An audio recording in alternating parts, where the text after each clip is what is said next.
The Clarion Call.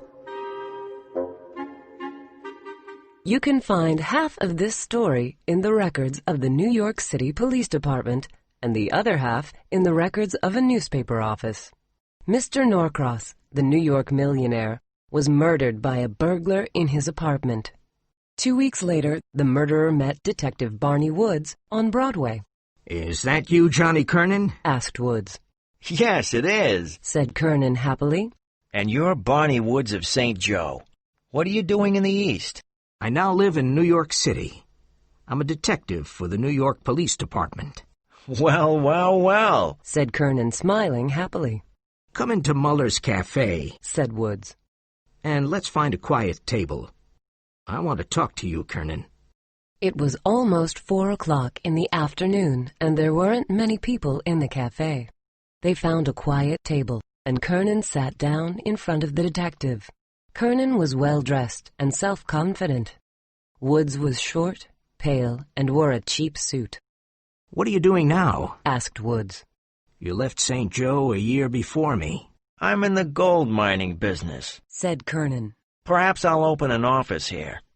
"Well, well, so old Barney is a New York detective. You were in the police in St. Joe after I left, weren't you?" "Yes, I was there for 6 months," said Woods. "And now there's one more question, Johnny. In your other burglaries, you never used a gun. Why did you kill Norcross?" Kernan looked at his drink for a few moments. Then he looked at the detective with a big smile. "How did you discover this, Barney?" he asked with admiration. "I thought I did a perfect job, didn't I?" Woods put a very small gold pencil on the table. It was a little watch charm. "This is the little charm I gave you when we were in St. Joe. I found it under the table in Norcross's room.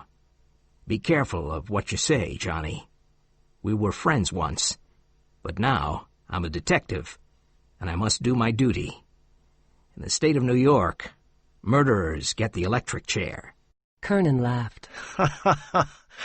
"I'm lucky, Woods," Kernan said.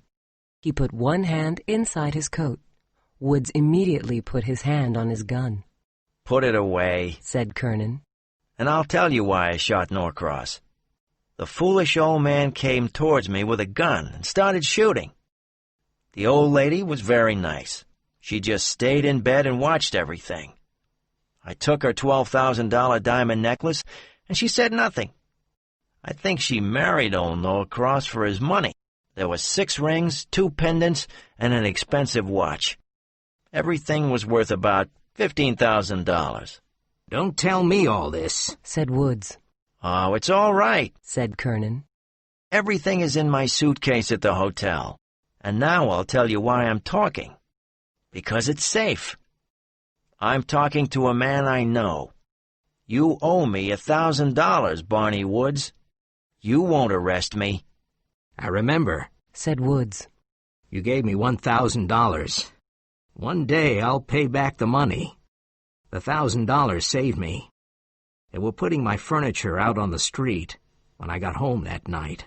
"You're a good, honest man," continued Kernan. "and you can't arrest me because you owe me money." The waiter came and brought them some drinks. Woods looked at the little gold pencil and said, "I can't arrest you. I didn't pay back the $1,000. It's a bad situation for me. But you helped me once, Johnny, and now I must do the same." "I knew it," said Kernan, smiling.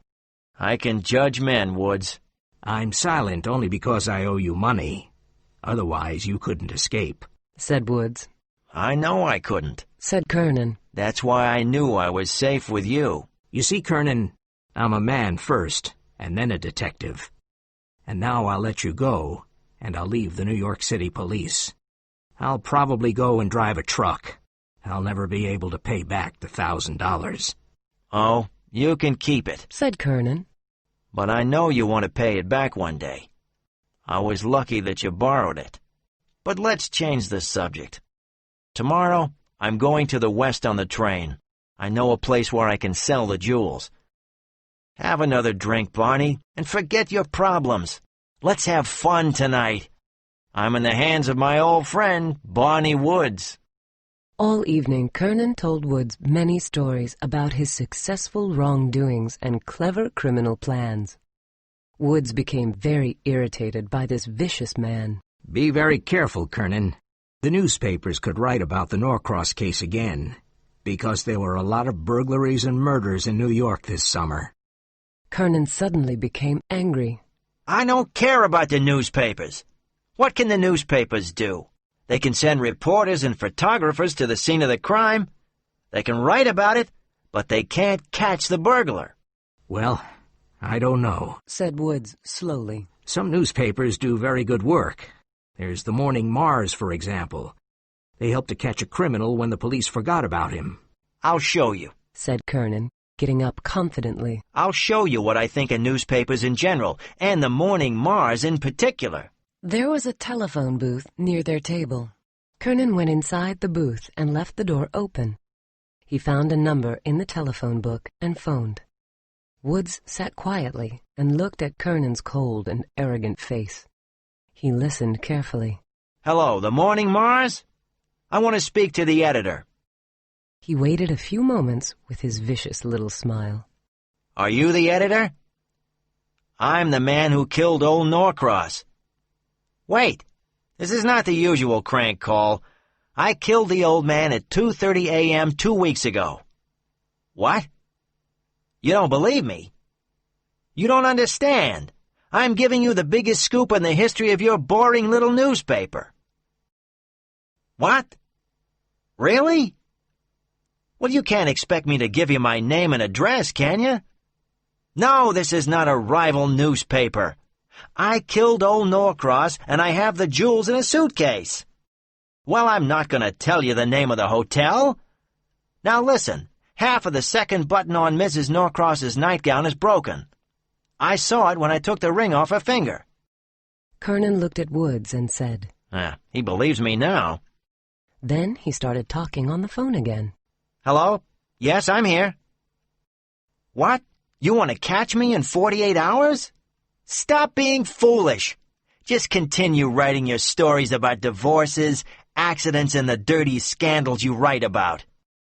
Kernan hung up the phone and said, He's really furious now. Well, Barney, let's go and enjoy ourselves tonight. We can have dinner and see a musical comedy. I only need 4 hours sleep, and then I'm going west. Kernan and Woods had dinner in a Broadway restaurant and went to see a musical comedy. Kernan spent a lot of money. At 3:30 in the morning, they went to an all-night cafe. Kernan continued talking in his fast, arrogant manner. Woods listened and thought sadly about the end of his career as a detective. But suddenly, his eyes became bright. I wonder if it's possible, he thought. I wonder if it's possible. Outside, it was early morning. The big city was waking up. Woods could hear the first noises of the day. One of the noises was the cries of the newspaper boys with the latest news, the Clarion Call. Woods gave 10 cents to a waiter and said, Buy me a Morning Mars, please. When he got the paper, he looked at the first page. Then he took a page out of his notebook and began writing with a little gold pencil. What's the news? Asked Kernan.